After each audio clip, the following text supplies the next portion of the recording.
오늘 보실 말씀은 룻기서 1장 1절부터 5절까지 말씀입니다. 우리 다 같이 일어나셔서 화면에 나오는 말씀 한 절씩 교독하도록 하겠습니다. 사사들이 치리하던 때에 그 땅에 흉년이 드니라. 유다 베들레헴의 한 사람이 그의 아내와 두 아들을 데리고 모압 지방에 가서 거류하였는데 그 사람의 이름은 엘리멜렉이요 그의 아내의 이름은 나오미요 그의 두 아들의 이름은 말론과 기련이니 유다 베들레헴 에브라 사람들이더라. 그들이 모압 지방에 들어가서 거기서 나오미의 남편 엘리멜렉이 죽고 나오미와 그 두 아들이 남았으며 그들은 모압 여자 중에서 그들의 아내를 맞이하였는데 하나의 이름은 오르바요 하나의 이름은 루시더라. 그들이 거기에 거주한 지 같이 읽겠습니다. 말론과 기련 두 사람이 다 죽고 그 여인은 두 아들과 남편의 뒤에 남았더라. 아멘. 말씀에 은혜 받아서 인사하면서 앉겠습니다. 말씀에 은혜 받으세요. 흉년이 들 때라는 제목으로 말씀을 나누겠습니다. 이제 사사기가 끝났고요. 룻기 말씀을 이제 이어가려고 합니다. 성경에는 여성의 이름으로 된 책이 두 권이 있습니다. 하나는 에스더이고요. 다른 하나는 뭘까요? 오늘 우리가 살펴보고 있는 이 룻기 말씀이죠. 이 에스더는 죽으면 죽으리다는 그 말씀으로 아주 유명한 말씀이죠. 이스라엘 백성들을 죽음의 위기에서부터 구원했던 위대한 왕비의 스토리가 에스더입니다. 그 불임절이란 절기가 이때 만들어지기 때문에 역사적으로도 에스더서는 아주 중요한 그런 말씀이죠. 그런 면에서 볼 때 이 룻기는 좀 그렇지가 않은 것 같아요. 룻기가 없었다면 이스라엘의 역사가 달라졌을까? 그러니까 사사기, 룻기, 사무엘상 이렇게 되거든요. 그 중간에 룻기가 없어도 사사기에서 사무엘상으로 이어지는 데에는 아무런 문제가 없습니다. 내용으로도 그래요. 룻기는 그 이스라엘의 한 변방에서 이루어졌던 그런 스토리입니다. 어떤 가정이 흉년을 만나가지고 모압 땅으로 이민을 가서 살다가 남편이 죽고 망해요. 그래서 다시 베들레헴으로 역이민을 와가지고 거기서 재혼하고 아이를 낳았다. 이게 이제 스토리의 전부예요. 물론 이 아이가 나중에 다윗의 그 증조 할아버지가 되지만 그것 말고는 내장을 할애하면서 기록할 정도로 중요해 보이지가 않습니다. 그럼에도 이 저주받은 것 같은 이들의 가정사를 이토록 자세하게 기록하는 이유가 도대체 뭘까? 여기에 룻기의 중요성이 나타난 거죠. 이 축복을 기대할 수 없는 사람이 복을 받았기 때문에 그렇다는 거예요. 기대할 수 없는 정도가 아니라 축복에서 아예 제외가 된 사람입니다. 아예 제외가 된 이방 여인이 하나님의 백성이 되는 아주 엄청난 축복을 받았기 때문에 그렇다는 거예요. 따라서 룻기는 하나님의 구원을 설명하시는 말씀이에요.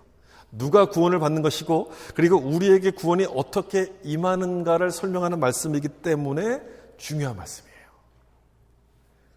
룻기를 보면서 우리가 잊지 말아야 될 것은요. 내가 룻이다 라는 거예요. 내가 룻이다. 저 사람이 룻이구나. 이렇게 읽으면 은혜가 안 돼요. 그렇게 읽으면 안 되고요. 이 사람 룻이 바로 나를 가리키는 거구나. 이렇게 느껴야지 은혜가 되는데 여러분 성경을 읽을 때 아주 중요한 부분이죠. 성경 말씀을 볼 때마다 이 말씀이 나에게 주시는 말씀이구나 라고 이렇게 생각하고 이렇게 읽으셔야 되는 거예요. 앞으로 제가 설명을 드리겠지만 이 룻이란 여인은 모압 사람이었어요. 저주받은 여인이에요.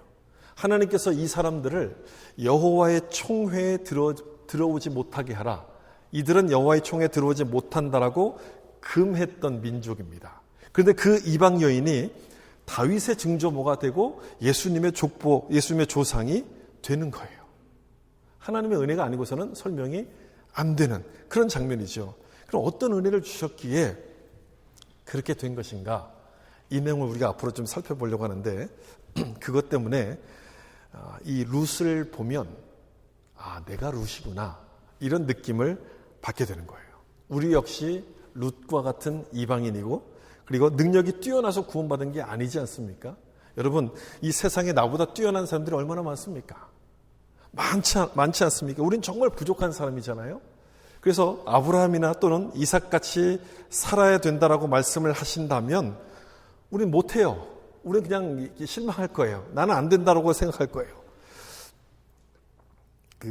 여러분, 아브라함이 자식을 하나님께 딱 바치잖아요. 그 아브라함처럼 여러분의 자식을 하나님께 바치라고 하면 할 수 있겠습니까? 몇 명이나 하겠습니까? 참 어려울 거예요. 우리는 못해요. 못하는 것이지만 그거는 참 어렵지만 여기 나오는 룻처럼 살라고 하면 조금 용기가 생기는 거예요. 우리가 볼 때는 아브라함보다는 룻이 훨씬 만만해요. 이 정도는 할 수 있다는 생각이 드는 거예요. 능력은 없었는데 믿음을 가지고 시어머니를 따라갔던 그 룻처럼은 할 수 있겠다, 이런 생각이 드는 거죠. 아브라함만큼 못해도 룻처럼 할 수 있다면 이 여인을 축복의 반열에 오르게 하신 것처럼 나에게도 은혜를 주시겠구나 하는 그 소망이 생기기 때문에 이 룻기를 읽으면 내가 룻이구나, 이런 고백이 나오게 되는 거예요. 그런 고백이 나올 걸 기대하면서 이 말씀을 좀 시작하는데요. 룻기 1장 1절을 좀 보시면 같이 한번 읽어볼까요? 사사들이 치리하던 때에 그 땅이 흉년이 드니라 유다 베들레헴의 한 사람이 그의 아내와 두 아들을 데리고 모압 지방에 가서 거류하였는데, 아멘. 여기 1절에 아주 많은 정보들이 여기 기록이 되어 있는데, 먼저 이 룻기가 기록되어 있는 시대적 배경이 여기 나오죠. 시대적 배경은 사사들이 치리하던 때, 사사시대라는 거예요. 그 사사기가 진행되고 있는 중에 한쪽에서 룻기 사건이 지금 벌어지고 있다, 그 뜻인 거죠. 우리가 이제 사사시대라고 하면 얼마나 영적으로 타락했는지 우리가 잘 보지 않았습니까? 그 모든 사람이 자기 소견에 오른 대로 살았습니다. 영적인 보루와 같았던 이 제사장 레위인마저 타락해서 소망이라고는 요만큼도 없던 그런 시대가 바로 사사시대 아니었습니까? 그런 시대 속에 이스라엘 한쪽에서 룻의 스토리가 전개가 되고 있었다는 거예요. 이방 여인이었기 때문에, 이 룻은 이방 여인이잖아요. 이방 여인이라서 하나님의 백성이 될 수 있는 가능성 제로예요. 가능성 제로였던 이 룻이 하나님의 백성이 되는 아주 엄청난 축복을 받게 되는 거예요. 여러분, 이게 무슨 뜻이겠습니까? 이 사람들이 사사시대 타락하고 있는 동안에 한쪽에서 이런 축복이 이어지고 있다는 거예요. 아무리 사사시대처럼 소망이 없고 암울한 시대라 할지라도 룻처럼 하나님에 대한 소망을 가지고 있다면, 하나님에 대한 마음을 가지고 있다면 다시금 놀라운 일을 행하신다는 그 소망을 보여주시려는 거죠. 소망은 우리에게 있는 게 아니라 누구에게 있다? 하나님께 있다는 것을 지금 1절 사사들이 치리하던 때라는 이 표현을 가지고 설명을 합니다. 어떤 학자들은 이 사사시대 중에서 누구 때였을까를 생각할 때 삼손의 때였을 거라고 추정을 그렇게 해요. 삼손. 그렇다면 정말 더 소망이 없죠.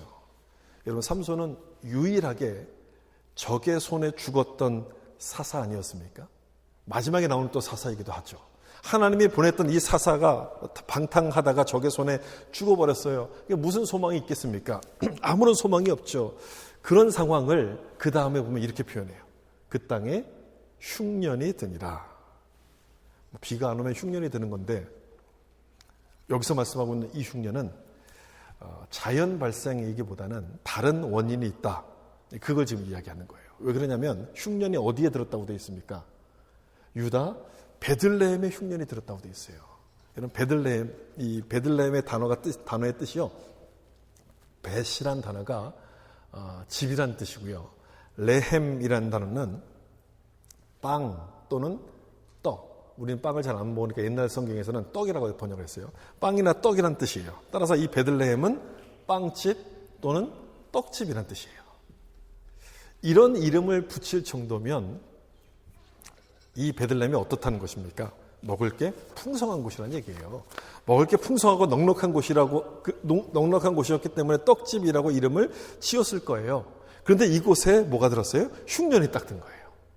그 빵집에 빵이 떨어진 거예요. 떡집에 떡이 떨어지는 아주 이상한 상황이 딱 벌어지기 시작한 거죠. 우연이 아니었다는 거예요. 이렇게 먹을 게 넉넉한 베들레헴에 흉년이 들었다는 것은 영적인 의미가 있다는 건데, 무엇인가 그 의미가 하나님을 잊어버리고 자기 소견에 오른 대로 살았던 결과로 흉년이 생겼다는 것을 지금 설명하려는 거예요.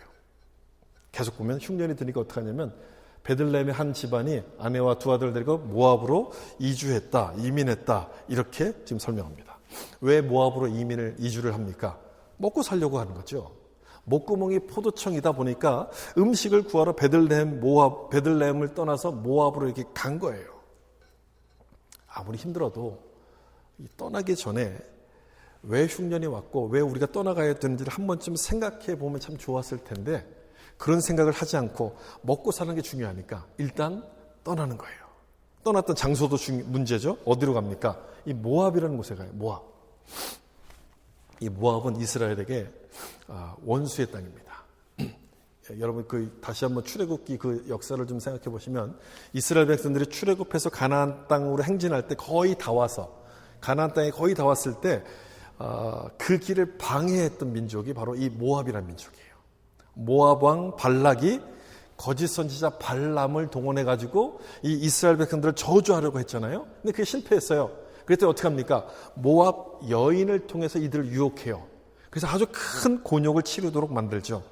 따라서 이 모압은 하나님을 대적하는 절대로 가까이 하면 안 되는 사람들이에요. 근데 거기로 가는 거예요. 거기로. 왜요? 먹고 살려고 하는 거예요. 먹을 게 없으니까 그 정도는 할 수 있는 것 아니겠습니까? 여러분 그렇게 생각할 수 있지만 아니에요. 그렇지 않습니다. 여기 먹을 게 풍성했다면 뭐 그럴 수 있겠죠. 근데 이 모압이라는 곳은요. 강이 없어요. 큰 강이 없어요. 그렇기 때문에 이곳은 곡식에 넉넉한 곳이 아니었습니다. 그런데도 그냥 한번 가본 거예요. 거기 가면 뭐가 달라지겠지 이런 생각을 하면서 그냥 간 거예요. 여기 지도를 좀 보시면 여기가 베들레헴이거든요. 여기 사해가 있죠. 그리고 이 위가 요단강이에요. 갈릴리 호수고요. 베들레헴이고 이 건너편이 모압 땅이에요.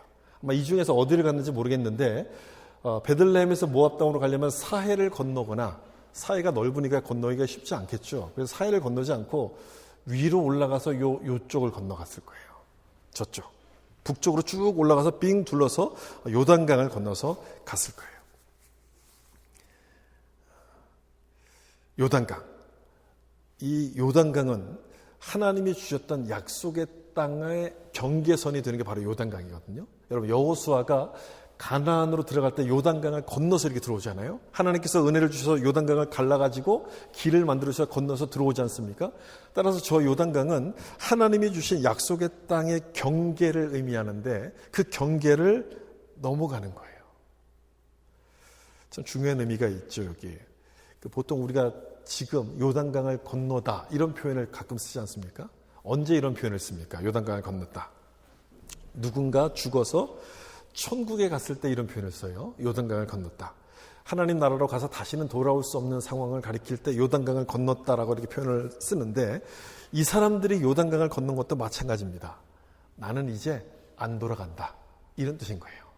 나는 안 돌아간다. 여기에 뼈를 묻는다. 이런 마음으로 간 거예요. 하나님의 백성이 하나님이 주신 그 땅을 떠나서 세상으로 갔다는 그런 뜻인 거예요. 왜 갔습니까? 먹고 살려고. 이게 첫 번째 이유예요. 먹고 살려고가 첫 번째 이유고 두 번째는 하나님에 대한 믿음이 없었기 때문에 그래요. 출애굽했을 때 그 광야를 지나갈 때 이스라엘 백성들은 만나를 통해서 배운 게 있습니다. 아, 하나님께서 우리를 먹이시는 것이구나를 배웠어요. 배가 고플 때는 만나를 주셨고요. 고기가 먹고 싶다고 말하면 메추라기를 보내주셨어요. 또한 목이 마르면은 이 반석을 통해서 물을 주셨어요. 그래서 하나님께서 우리의 베들레헴 떡집이 되신다는 것을 확실하게 배웠습니다. 그런데 그 베들레헴을 떠나간 거예요. 베들레헴을 떠났다는 얘기는 하나님을 떠났다는 얘기와 같은 의미인 거예요. 그러면 여러분 이들의 삶이 잘 되겠습니까? 잘 될 수가 없죠. 이 가나안은 하나님이 주신 약속의 땅인데 거기에 떡이 떨어졌다는 얘기는 뭔가 중요한 영적인 의미가 있다는 건데 그 생각은 하지 않고 먹고 살기 위해서 그 땅을 떠나요. 잘 될 리가 없죠. 모압으로 이주한 이들에게 재앙이 시작됩니다. 당연한 거죠. 하나님의 백성이 하나님의 땅을 떠났는데 이방 나라 모압으로 갔는데 거기서 잘 된다면 그게 더 이상한 건 아닙니까? 잘 되면 안 되는 거예요. 잘 될 수가 없는 게 맞는 거예요. 하나님을 믿고 조금만 더 기다렸더라면 이런 아쉬움이 생기는 그 장면이잖아요.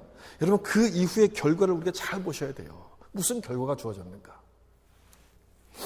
기다리지 못했던 것은 믿음의 조상 아브라함도 마찬가지였어요. 아브라함에게 하나님께서 아들을 주신다 약속하셨는데 시간이 몇 년이 지나도 이 아들에 대한 기미가 보이지 않아요. 그래서 어떡합니까? 기다리다 지쳐가지고 첩 하갈을 통해서 아들을 낳아요. 그 아들의 이름이 뭐예요? 이스마엘이에요. 이스마엘이 딱 태어나는 순간, 태어나면서부터 아브라함 가정 속에 불화가 막 생기기 시작해요. 또한 아브라함의 조카였던 롯, 이 롯이 소돔에 살다가 소돔에 멸망할 때 겨우 빠져나와서 구원을 받아요. 롯하고 두 딸이 나와서 구원을 받는데 이 두 딸이 세상에 다 망한 줄 알고 우리 이렇게 살다 죽을 수 없다라고 생각해서 대를 이어야 된다고 생각해서 아버지에게 술을 먹이고 그 다음에 아들을 낳아요. 그 아들의 이름이 뭡니까? 모압과 암몬이에요. 여기 나오는 모압, 그 땅의 조상 모압을 낳아요. 하나님께서 이 두 민족을 금하셨던 것은요, 바로 이런 불의한 방법으로 태어났던 민족이기 때문에 이들을 금하신 거예요. 이렇게 태어났던 세 아들 이스마엘, 모압, 암몬이 나중에 이스라엘과 적대적인 나라가 됩니다. 그리고 지금은 아랍의 조상이 돼요. 아랍 민족의 조상에 대해서 지금도 참 어려운 상황이 계속해서 반복되고 있어요. 여러분, 이 모든 것의 시작이 무엇인가를 잘 보셔야 돼요. 어디서부터 시작된 겁니까? 이게 하나님의 약속을 기다리지 못하고 믿음이 없어서 자기 생각대로 하다가 이런 결과들이 나타나게 된 거예요. 지금 이 가정도 그걸 모르지 않았겠죠. 모르지 않았을 거예요. 그럼에도 불구하고 흉년이 들자 하나님의 뜻을 물어보지 않고 무작정 모압으로 이주를 하게 되는데 거기서부터 아주 불행한 결과가 시작이 돼요. 이 가정의 남자들이 죽기 시작합니다. 남편이 처음에 죽고 두 아들이 죽어요. 그러므로 여러분, 흉년이 왔다고 해서 무작정 떠나시면 안 돼요. 무작정 가시면 안 돼요. 하나님이 왜 나에게 이런 참 고통을 주십니까? 라고 하나님 도대체 이게 뭡니까? 라고 원망하기보다는 이것부터 좀 기억하셔야 돼요. 예수 믿는 우리에게 벌어지는 모든 일들은 그냥 벌어지는 게 아니라 하나님의 뜻이 있다. 이걸 기억하셔야 돼요. 하나님의 뜻이 있다는 것을 기억하셔야 돼요. 지금 이 장면도 마찬가지 아닙니까? 따라서 베들레헴을 떠나기 전에 이것부터 생각하셔야 돼요. 흉년이라는 고통에도 하나님의 뜻이 있다. 이걸 기억하셔야 돼요. 한번 따라해 보실까요? 흉년이라는 고통에도 하나님의 뜻이 있다. 야, 여러분 꼭 그걸 기억하셔야 돼요. 성경에는 흉년에 대한 이야기들이 많이 나옵니다. 흉년에 대한 기록이 많다는 것은 하나님을 믿는 이 백성, 우리에게도 찾아오는 이 흉년이 그냥 생기는 일이 아니라는 것을 지금 의미하는 거예요. 쭉 종합해 보면 한 세 가지 의미로 정리가 되는데 첫 번째는 흉년이 뭐냐? 하나님의 징계일 수 있습니다. 앞에서 본 것처럼 지금 이 시대가 사사시대 아닙니까? 자기 눈에 오른 대로 살면서 아무렇지도 않게 죄를 범하고 있었기 때문에 그 땅에 흉년이 임하는 것은 아주 당연한 결과였어요. 하나님께서 이들에게 주신 이제 재앙이었던 거예요. 이스라엘의 왕이 없음으로 라고 이렇게 설명해요. 왕이 없었던 게 아니죠. 왕은 있었어요. 하나님이 왕이셨는데 이 하나님을 거부한 거예요. 하나님이 보내신 지도자마저도 거절했기 때문에, 그리고 자기 마음대로 살려고 했기 때문에 이들을 가만 내버려 둘 수가 없었던 것이죠. 따라서 이 흉년은 그런 불신앙에 대한 하나님의 징계였습니다. 하나님의 마음도 아팠지만 이들이 잘못되도록 놔둘 수가 없었기 때문에 깨닫고 돌아오라고 흉년으로 이들을 징계하셨던 거예요. 우리도 갑자기 건강하던 몸이 아플 때가 있지 않습니까? 잘 나가던 사업이 갑자기 안 될 때가 있고요. 그 다음에 가정에 막 문제가 생길 때가 있어요. 여러분, 그러면 뭘 해야 될까요? 무엇을 먼저 생각할까요? 혹시 내가 하나님께 불순종한 것이 있거나 또는 내 욕심대로 한 게 있어서 하나님이 나에게 깨닫도록 하시는 것은 아닌가? 이 생각을 우리가 먼저 좀 해야 돼요. 두 번째 흉년의 의미는 뭐냐면 하나님의 시험일 수 있습니다.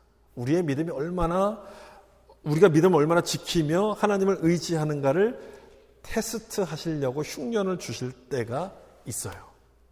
이 아브라함도 하나님 말씀에 순종해서 가나안 땅에 딱 왔을 때 거기에 흉년이 찾아옵니다. 이삭 때도 그랬고요. 야곱 때도 그래요. 그 흉년은 징계가 아니라 하나님이 주시는 테스트였어요. 믿음에 대한 테스트. 어떤 분들은 예수를 믿으면 고난이 없고 만사 형통이라고 생각을 하는데 혹시 그렇게 생각하는 분이 계시면 죄송하지만 아니에요. 그렇지가 않습니다. 만사 형통 아니에요.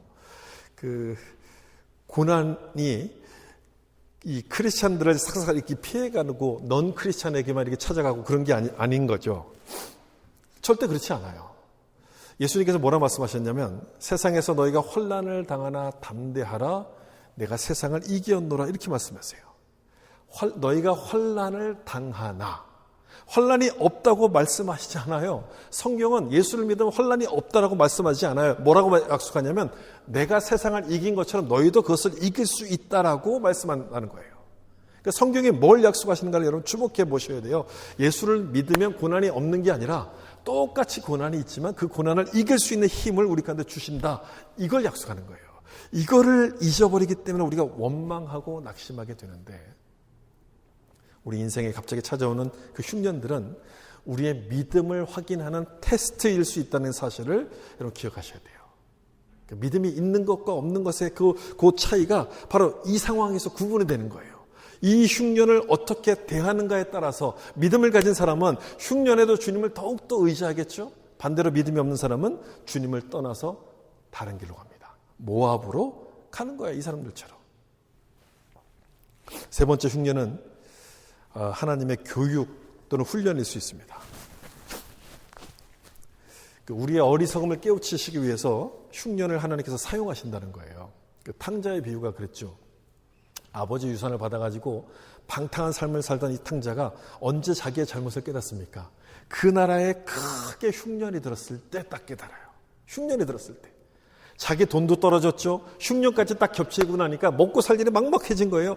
그러자 비로소 자기 잘못을 깨닫고 아버지의 집을 생각하기 시작해요. 이처럼 하나님은 우리의 어리석음을 깨우치시기 위해서 때때로 흉년을 허락하실 때가 있어요. 이게 딱 요것이다 이렇게 구분되지 않고 막 섞여서 나타날 때도 있지만 그렇기 때문에 여러분 나에게 찾아온 이 흉년의 의미가 무엇인지를 좀 생각하고 어떻게 반응하는가 이 부분이 굉장히 중요한데 여기 나오는 이들 가정은 어떻게 반응합니까? 뭘 선택합니까? 모압으로의 이주를 선택해요. 모압으로의 이민을 선택하는 거예요. 하나님의 뜻을 찾으려고 하기보다는 지금 이 상황을 어떻게 하는지 좀 모면해 보려고 도망을 지금 가고 있는 거예요. 도망. 장소를 옮기면 해결될지 몰라. 아마 이렇게 생각했겠죠. 우리도 종종 그렇게 생각하지 않습니까? 뭔가 이 직장에서 문제가 생기면 내가 직장을 옮기면 좀 좋아질지 몰라. 혹은 교회를 옮기면 괜찮을지 몰라. 이렇게 생각들을 많이 해요. 흉년이 딱 찾아오면 이런 생각들을 많이 하는데 여러분 절대 그렇지 않습니다. 그런 말에 여러분 속으시면 절대 안 돼요. 도망가면요. 더 지독한 사람을 만나요. 더 지독한 문제를 만나요. 도망가는 건 해결책이 아니라는 거예요. 지금 이들 가정이 그랬거든요. 흉년을 피해서 모압으로 도망을 가잖아요. 더 엄청난 비극이 기다리고 있었어요. 그러므로 흉년이 오면 도망가려고 하지 말고 그 흉년의 의미가 무엇인지를 생각하고 내가 믿음으로 어떻게 반응할 것인가를 생각해야 돼요. 이 사람들의 결과를 보면 그 부분이 좀 더 분명해지는데 2절을 좀 보시면 그 사람의 이름은 엘리멜렉이요 그 아내의 이름은 나오미요 그의 두 아들의 이름은 말론과 기련이니 유다 베들레헴 에브라스 사람들이 있더라 그들이 모압 지방에 들어가서 거기 살더니 이 룻기를 해석할 때 유대 랍비들은 그 이름을 중심으로 해석들을 자주 했대요. 이름. 여기도 4명의 이름이 나오는데 가장의 이름이 엘리멜렉 아닙니까? 저 엘리멜렉의 뜻은 하나님은 나의 왕이시다 이런 뜻이에요. 아주 좋은 이름이죠. 하나님은 나의 왕이시다. 이런 이름을 딱 붙여준 것은 무슨 의미겠습니까? 너가 그렇게 살아야 된다. 그렇게 살기를 바라서 이런 이름을 딱 붙여준 건데 이 사람이 하나님을 잊어버려 모압으로 가요. 하나님을 섬기지 않은 거예요. 그 부인의 이름이 나오미. 나오미라는 이름은 지금도 많이 쓰는 이름이잖아요. 이 나오미의 뜻은 기쁨이란 뜻이에요. 기쁨이란 뜻인데 이 나오미의 삶을 보면 전혀 기쁘지가 않아요. 지금 흉년이 들었잖아요. 그리고 집을 버리고 모압으로 이주해야 되는 그런 상황이에요. 어떻게 기쁠 수가 있겠습니까? 기쁘지가 않아요. 두 아들의 이름을 보시면 말론과 기련이잖아요. 말론의 이름은 보석이란 뜻이고요. 기련은 완전함이란 그런 뜻이에요. 이들의 이 가정의 이름만 보면은 아주 완벽해요. 완벽해. 이렇게 하나님을 섬기길 완벽한 이름을 가지고 있던 이 사람들이 하나님을 잘 섬겨야 됐을 텐데 이 하나님을 떠나서 모압으로 딱 가는 겁니다. 그래서 결과가 좋을 리가 없는 거예요. 이주한 지 얼마 지나지 않아서 남편이 죽어요. 3절. 나오미의 남편 엘리멜렉이 죽고 나오미와 그의 두 아들이 남았으며. 이제 가장이 죽었으니까 두 아들만 남았잖아요. 이 두 아들을 어떻게든지 좀 잘 살게 해보려고, 여기서 어떻게든지 뿌리 내려서 살게 해보려고 이 모압 여인과 이 두 아들을 결혼시켜요. 그 중에 한 사람이 이제 룻이에요. 룻이 이제 그 며느리가 되는 것이죠. 룻과 결혼을 시켜요. 그런데 10년쯤 지났을 때 이 두 아들마저 죽습니다. 말론과 기련 두 사람이 다 죽고 그 여인은 두 아들과 남편의 뒤에 남았더라. 이 말론이란 단어, 이름이 보석이란 뜻도 있는데 또 한 가지 의미가 있어요. 병이란 뜻도 있어요. 병. 그리고 기련이란 의미가 완전함이라고 제가 설명드렸는데 또 한 가지 의미가 있어요. 잃어버리다는 뜻이 또 있어요. 이중적인 의미를 가진 거예요. 이 두 아들의 이름을 이중적인 의미를 가진 이름으로 붙였다는 것은 어쩌면 하나님을 떠난 것에 대한 경고로서 이런 이름을 붙였던 것이 아니었겠습니까? 하나님 안에 있을 때는 완전하지만 하나님을 떠나면 잃어버린다는 그런 의미가 아니었겠습니까? 그런데 하나님을 정말 떠났더니 이 이름 그대로 되는 거예요. 잘 살아보려고 떠났는데 다 죽어요. 남편이 죽고 큰아들 죽고 둘째 아들 죽고. 도망가는 것이 해결책이 아니라는 거예요. 흉년을 피해 갔는데 남자들이 다 죽는 더 큰 어려움을 이 가정이 맞이하게 돼요. 그래서 여러분 도망가고 싶을 때가 있잖아요. 뭔가 답답하고 뭔가 해결책이 없고 막 도망가고 싶잖아요. 여러분 도망가고 싶다고 도망가시면 안 되는 거예요. 그 상황을 하나님께 정말 진지하게 물어서 어떻게 해야 될지를 물어야 되는 거예요. 근데 이 나오미의 가정은 그걸 아는 거예요. 그럼 다시 한번 이들이 왜 도망을 선택했을까를 좀 생각해 보시면 좋을 것 같아요. 우리도 종종 그럴 때가 있잖아요. 우리도 그럴 때가 있기 때문에 이들의 모습을 보면 우리가 뭘 해야 될지를 알게 되는데, 오늘 우리가 읽었던 룻기 1장 1절부터 5절까지는 참 서론에 해당되는 부분인데 왜 이들 가정에 이런 어려움들이 생겼는가 원인을 밝혀주고 있는 부분이거든요. 그래서 이 원인을 알아야지만 피할 수 있는 방법도 찾을 수 있기 때문에 다시 한번 왜 이들이 도망을 갔을까, 선택했을까를 좀 생각해 볼 필요가 있어요. 제가 앞에서 설명을 드린 것처럼 도망갔던 첫 번째 이유는 먹고 살기 위해서예요. 이들에게 중요한 것은 당장의 배고픔을 해결하는 것이었습니다. 하나님 말씀은 좀 나중이고 일단 배고프니 떠나자 이거예요. 육신의 요구가 이들에게는 우선이었어요. 최우선, 육신의 요구가. 만약 이러한 결정을 내리기 전에 사람이 떡으로만 사는 것이 아니라 하나님의 말씀으로 산다는 것을 기억했더라면, 너희는 먼저 그의 나라와 그의 의를 구하라, 그러면 이 모든 것을 너에게 더하신다는 그 말씀을 기억했더라면 이렇게 하지 않았을 텐데, 눈앞의 일에만 매달리다 보니까 그 하나님의 말씀을 잃어버렸어요. 큰 그림을 그려보지를 못한 거예요. 그래서 여러분 우리도 조심할 필요가 있죠. 이 먹고 사니즘에 빠지면 내가 누군지를 잊어버려요. 나의 정체성을 잃어버리고 눈앞의 것에만 욕심을 내기 시작하게 되는데, 그럴수록 하나님은 어떻게 생각하실까? 하나님은 지금 나에게 무엇을 원하실까? 내가 누군가 하는 그 정체성을 여러분 절대로 잊어버리면 안 돼요. 그걸 기억하셔야 돼요. 또 하나, 이 가정에 모압으로 이주했던 것은 제가 앞에서 믿음이 없어서라고 말씀을 드렸는데 하나님보다 세상을 더 신뢰했다는 그런 뜻이에요. 하나님보다 세상을 더 신뢰했어요. 이들의 이름을 아까 본 것처럼 이들의 이름만 보면 정말 신실한 가정 아닙니까? 믿음이 아주 신실한 가정처럼 보여요. 하나님이 나의 왕이란 이름을 가졌어요. 엘리멜렉. 그런 이름을 가졌는데 흉년이 딱 오니까 내가 왕이 돼요. 이스라엘의 왕이 없으므로 자기의 소견에 옳은 대로 한 것처럼 내가 내 인생의 왕이 돼서 그 모든 것들을 결정합니다. 하나님께 기도 한번 하지 않고 그냥 너무 쉽게 모압으로 떠나요. 하나님께는 정답이 없어. 하나님께 물어도 답하시지 않아. 정답은 이 세상 속에 있는 것이지. 아마 그렇게 생각했을 거예요. 이 상황을 해결할 능력이 하나님께는 없다라고 생각을 했을 거예요. 하나님보다도 이 세상을 더 신뢰했던 것인데 이들이 생각했던 하나님은 딱 그 정도였던 거예요. 그 정도. 내가 당하는 고난을 해결할 수 없는 분, 이 정도로만 딱 생각했어요. 그 정도 믿음밖에 되지 않았다는 거예요. 여러분 어떠신가요? 여러분은 하나님을 어떤 분이라고 믿으십니까?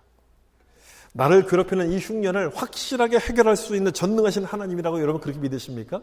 그렇게 믿는다면 이 흉년은, 나에게 찾아오는 흉년은요, 그냥 하나님의 테스트, 훈련, 교육, 이런 것이라는 것이 보이기 시작하는 거예요. 그것임을 알고 믿음으로 견디게 되는데, 안타깝게도 이 가정은 모압으로 도망갔다가 남편이 죽고 두 아들이 죽는 비극을 맞이하게 돼요.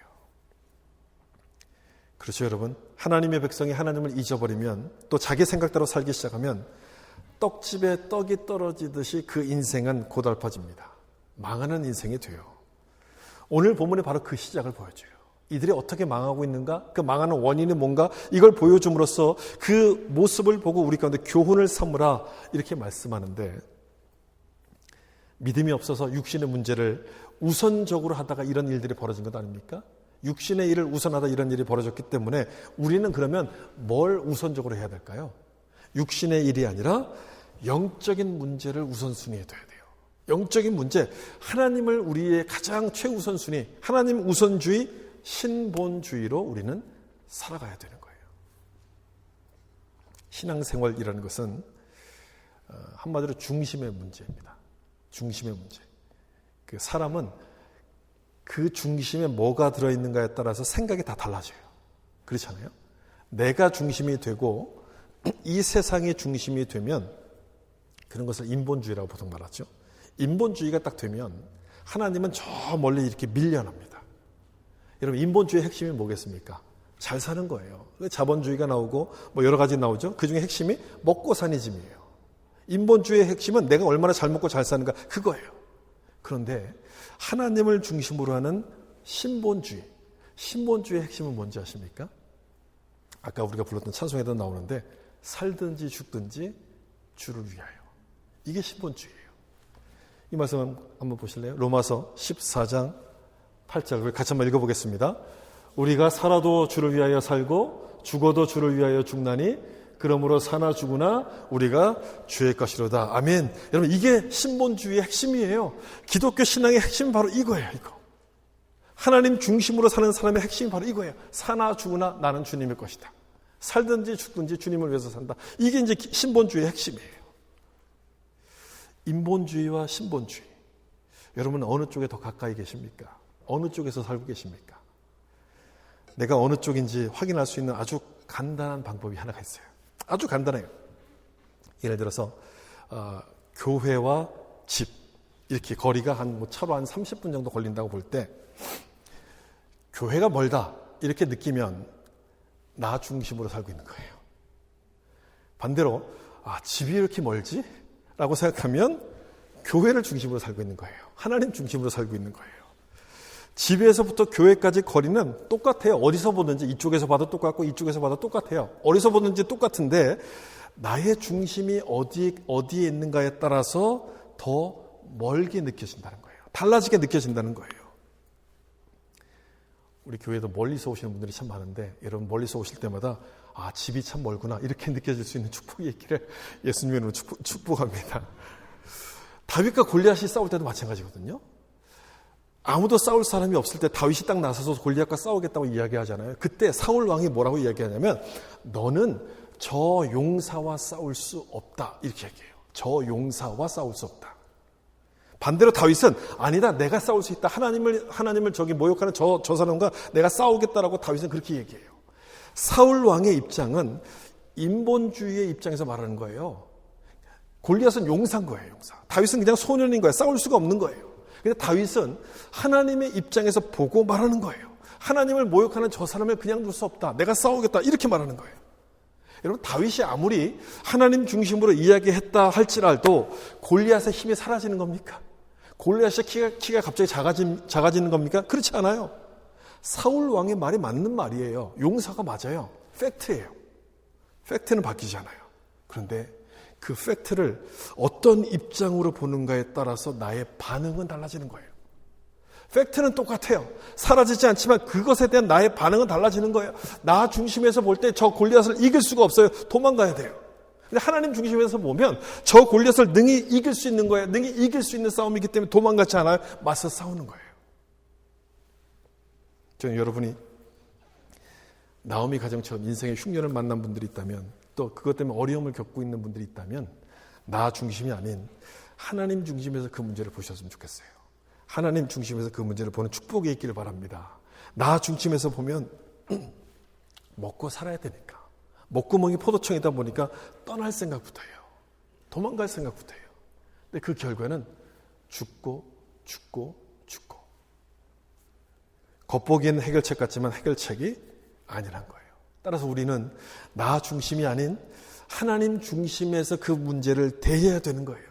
자기 소견에 옳은 대로가 아니라 하나님의 뜻에 옳은 대로 바라보기 시작하면 모압 대신 믿음의 길을 선택할 수 있게 되는 거예요. 하나님께서 먹이시고 입히신다는 그 믿음, 그것이 믿어지는 것이고 하나님을 붙들어야지 내가 사는 것이고 망하지 않게 된다는 것을 깨닫게 되기 때문에 그렇다는 거예요. 모압으로 갔다 망해잖아, 이 가정이. 나오미 가정이. 근데 다시 베들레헴으로 돌아오면서 이 가정이 살아나기 시작해요. 다시 잘 되기 시작해요.